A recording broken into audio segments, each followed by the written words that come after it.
So, a fresh new week has arrived, and here on this channel, that means one thing and one thing only. Every weekend, I post an episode of this series we do called Your Take Not Mine, where I turn to you, the viewers, to give me your hottest NBA takes of the week, based on what's going on at the time, and I then choose my favorite submissions and discuss them in a video. This week, we saw the first big trade go down with the trade deadline approaching, and many more seem to be on the way in the coming weeks with rumors swirling, so we definitely have plenty to discuss. In order to submit your takes, I make a community post on either the day of or the day before the video, similar to the one that you see on your screen now. So if you want a chance to be featured in a future episode, be sure to stay on the lookout for that.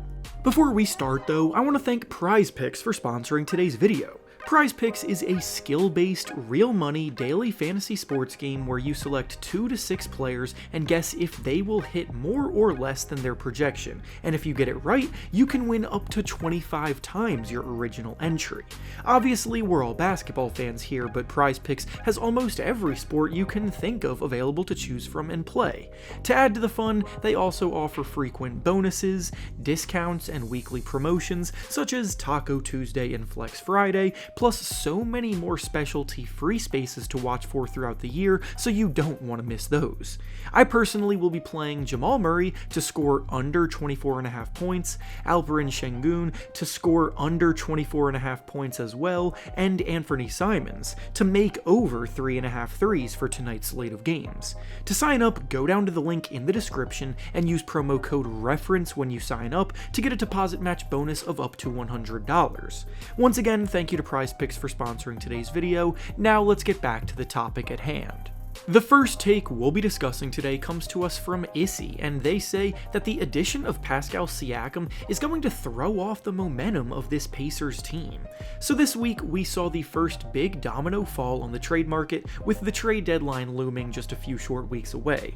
The Indiana Pacers have been a very exciting young group this season, breaking out as playoff contenders, and they've done it through their dangerous offensive system that ranks #1 in the league. Tyrese Haliburton has been sensational.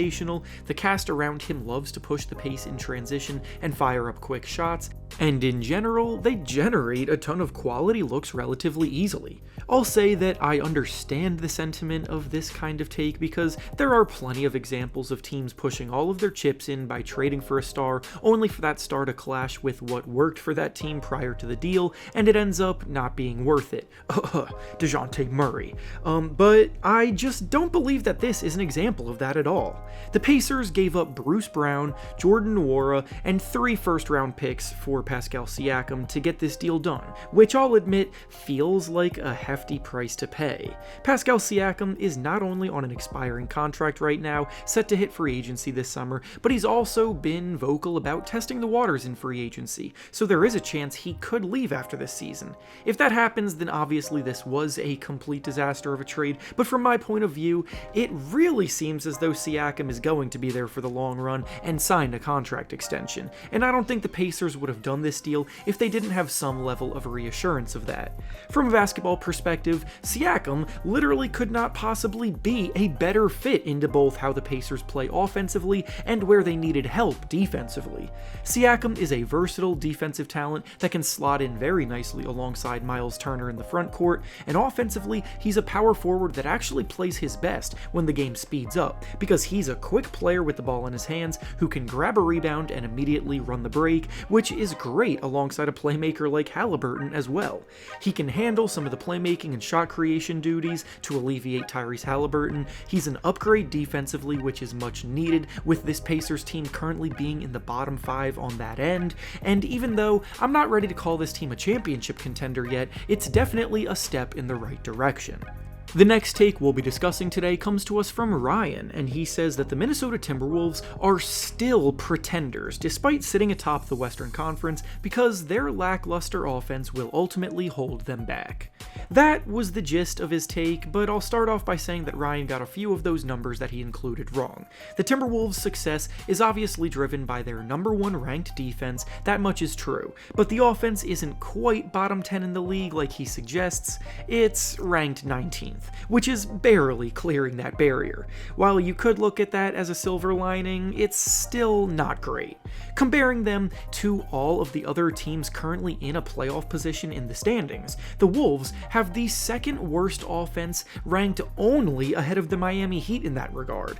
The ideology behind defense wins championships can definitely take you a long way, I'm not saying otherwise, but teams that have been winning championships lately in recent history have all pretty much been top 10 ranked offenses, besides, funnily enough, the 2022 Warriors. But they have had such a long run of offensive dominance that they earned the benefit of the doubt that year to be able to turn it up in big moments. The Timberwolves, on the other hand, have not earned that kind of benefit of the doubt.